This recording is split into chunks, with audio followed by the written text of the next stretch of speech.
Bonjour chers CE2, ce matin nous voyons la quatrième partie de nos leçons sur les fractions. Comment simplifier des fractions?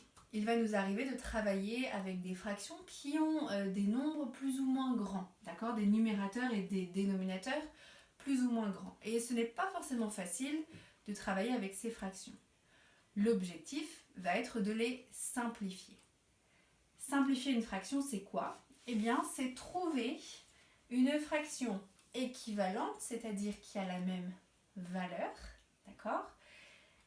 En divisant le numérateur et le dénominateur par un même nombre, d'accord? C'est comme on fait pour trouver une fraction équivalente.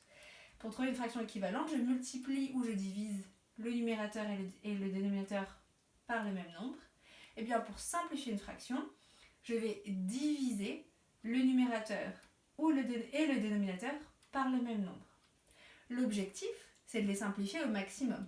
Donc, il va falloir que je trouve le plus petit numérateur possible et le plus petit dénominateur possible. Comment est-ce que ça fonctionne? Ici, vous avez la fraction 12/18. C'est grand, vous imaginez une tour de fraction coupée en 18 parts et vous en choisissez 12.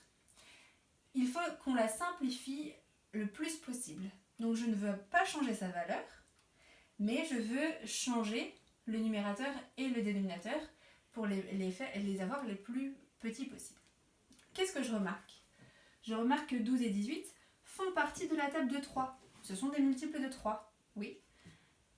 Donc j'y vais. Ça veut dire que je peux diviser 12 et 18 par 3.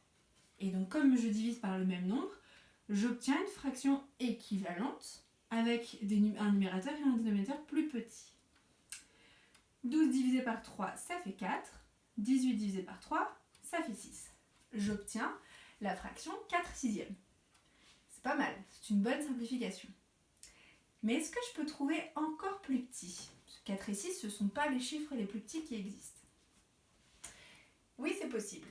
Je remarque que 12 et 18 font aussi partie de la table de 6. Ça veut dire que je peux diviser 12 par 6 et que je peux diviser 18 par 6. Essayons. 12 divisé par 6 me donne 2 et 18 divisé par 6 me donne 3. J'obtiens donc la fraction 2/3. 2/3, eh bien, elle est plus simple que 4/6 puisque le numérateur et le dénominateur sont plus petits que 4 et 6. Vous comprenez? Donc, si vous simplifiez 12/18 par 4/6, ce n'est pas faux, mais le meilleur choix, c'est celui-là.